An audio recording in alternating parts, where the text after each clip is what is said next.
vou entrar no jogo que fechou a rodada. E já retomamos o assunto do Rio Grande do Sul com o Divério. A não ser que vocês queiram falar algo mais nesse momento, fiquem à vontade. Já retomamos então o tema. O campeonato seguiu, com os jogos que puderam ser disputados. E ontem essa partida fechou a rodada por hora, né? Porque 3 partidas ainda precisam ser disputadas da 6ª rodada. O último jogo que pôde ser disputado aconteceu ontem no Morumbis. E a gente destaca, primeiramente, o início empolgante do Zubeldia.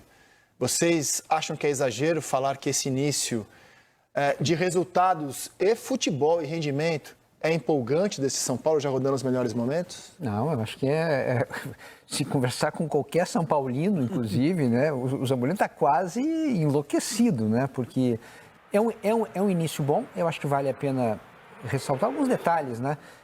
Esse é o jogo 6, né, do Zubeldia. Sim.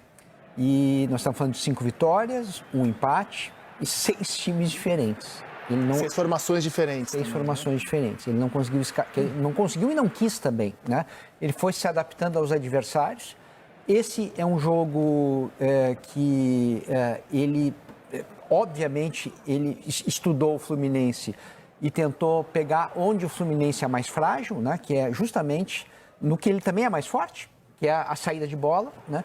Então, o Zubeldia escala um centroavante canhoto na lateral, para marcar o lateral esquerdo na saída de bola, né? Por que canhoto? Porque com a perna esquerda ele vai impedir o passe para o meio.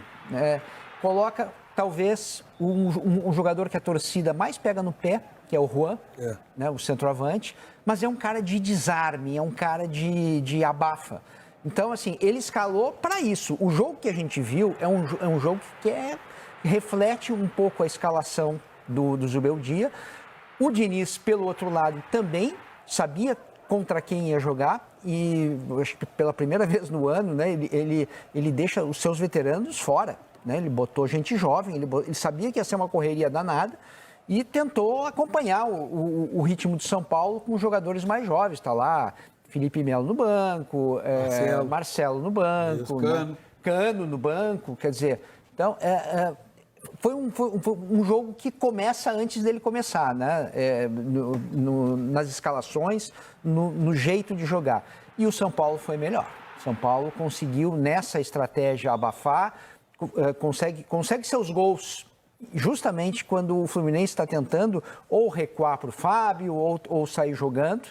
Né? Aí tem esse lance polêmico, que daqui a pouco certamente falaremos mais. Sua opinião é bem polêmica sobre esse lance, já você torne ela pública. Sincero, até acho que não é tão polêmica assim, mas enfim. Ela só é reveladora de uma coisa, daqui a pouco a gente fala.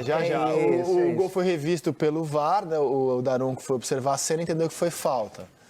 A partir da retomada, a gente está vendo o São Paulo sufocando o Fluminense. Aliás, todos os times que estão criando problema contra o Fluminense estão fazendo isso daí, ó. Mas, sufocando o Fluminense. O Fernando Diniz até observou isso na entrevista coletiva após o jogo. Tem uma imprecisão de saída de bola do Fluminense, que inclusive resultou nos 2 gols do São Paulo. E ele diz, a gente já conversou de que se está difícil, simplifica. Simplificar é o seguinte, passe longo. Passe longo. Não vamos chamar de balão, pode ser passe longo, não é isso. Só que, tanto no primeiro, que tem a imprecisão do Fábio, quanto no segundo, que tem a imprecisão do Diogo Barbosa, o jogador insiste em manter a característica do time. Aí alguém vai dizer assim, também, né, esse estilo do Diniz. Não, na entrevista ele diz, olha, se está incomodado, se está acossado, se está com dificuldade, sai de outra forma. Mas o jogador não sai. A gente ignorou só o lance magistral do Marcelo. Que coisa espetacular. Se aquela bola direito, seria um gol antológico, mas um resultado muito injusto, né? Na minha visão, pelo menos. O São Paulo foi superior. Um resultado que não traduziria o que foi o jogo caso o Fluminense tivesse empatado nessa patada linda que o Marcelo acertou na trave. O São Paulo foi melhor, mereceu a vitória. Agora, eu acho que é um momento de muita atenção do Fluminense. Para mim, o Fluminense está se descaracterizando. Começou com uma falta de energia enorme para fazer o seu jogo, de saída de bola, de sair da pressão, e agora vai abrindo mão das suas características para tentar escapar dessa pressão. Quando o Fernando Diniz fala, então rifa a bola, dá um balão, ele faz um passe longo, é abrir mão do que o Fluminense acredita como de conceito direita, de jogo. gente. de direita. Seria um golaço, olha lá. Seria um golaço, de primeira, seria um golaço. Mas insisto, seria uma coisa épica, Fluminense busca empate, mas não traduziria o que foi o jogo. Não, até porque o São Paulo conseguiu esmagar o Fluminense, deixar o Fluminense desconfortável. Hoje o Fluminense ele parece desconfortável em fazer o conceito de jogo do Fernando Diniz. Veja só, que foi o conceito que deu um título da América para o Fluminense. É um momento delicado, está faltando energia, aí os jogadores não estão conseguindo executar mais, vão perdendo a confiança por conta disso. O erro de passe na saída de bola é muito disso. Antes era o Fluminense que podia fazer a pressão que fosse, o abafa que fosse. Era uma tranquilidade para sair jogando, ninguém se apavorava. Hoje você já vê o semblante do jogador bem desconfortável. Não é tão incomum assim times que ganham Libertadores ou Brasileiro e no ano seguinte...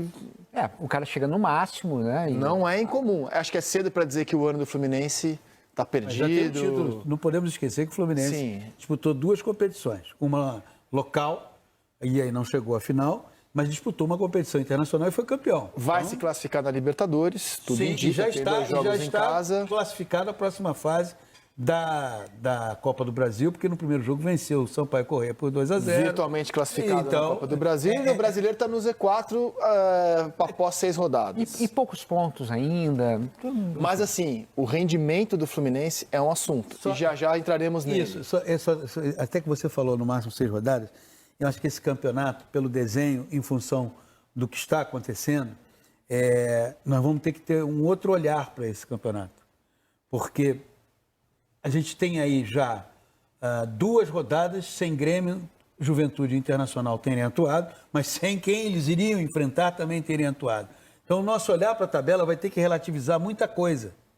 Né? A gente não sabe nem como Grêmio Internacional e Juventude... E jogos adiados do Cuiabá por causa da Copa Verde. Então, isso. A tabela já tem um monte de asterisco. Por isso, volta aquela tecla. Tem que mudar a data de encerramento do calendário. Fecho, tiro o dedo da tecla, pronto. Agora só, vamos falar do São Paulo, né, cara? Porque assim, o São Paulo pós-Carpini, ele emendou uma sequência muito positiva. São 7 jogos, 6 com o Zubeldia. Essa sequência começa contra o Atlético Goianiense, em Goiás, Milton Cruz no banco. São Paulo jogou super bem naquele dia, ganhou de 3-0. Aí estreia o Zubeldia contra o Barcelona de Guayaquil, fora de casa, vitória de Almanac 2-0. Aí um empate num jogo muito amarrado no Morumbis com o Palmeiras 0-0. Jogo seguinte, Copa do Brasil, Águia de Marabá, 3-1 São Paulo. Depois, no Barradão, derrotou o Vitória 3-1.